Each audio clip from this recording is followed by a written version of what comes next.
Mahigit 50 milyong pisong halaga ng smuggled na vape ang nasabat ng customs sa port area sa Maynila.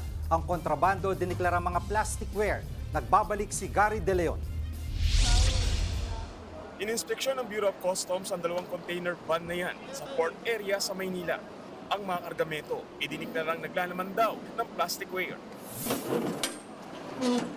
Pero nang buksan at siyasatin, 46,600 na unit ng illegal na vape ang tumambad sa mga otoridad. Mahigit 200 kaon niya ng iba't ibang flavor ng vapes. Nagkakalaga ito ng 53 million pesos. Since hindi dumaan sa tamang proseso, hindi nakapag-secure ng mga permits from the DTI, meron ako kasi tayong special mandate on vaporized nicotine and anti-nicotine. This is to assure siguro na safe po ang mga produkto nito para sa mga consumers natin. Kasalukuyang gumugulong ang investigasyon ng Bureau of Customs para masampa ng kaso ang mga sangkot sa pagde-deliver ng milyon-milyong pisong halaga ng illegal na vape. Nagbabalita mula sa Frontline, Gary De Leon, News 5. Mga kapatid, Jiggy Manikad po, iba na ang may alam at may pakialam sa panahon ngayon.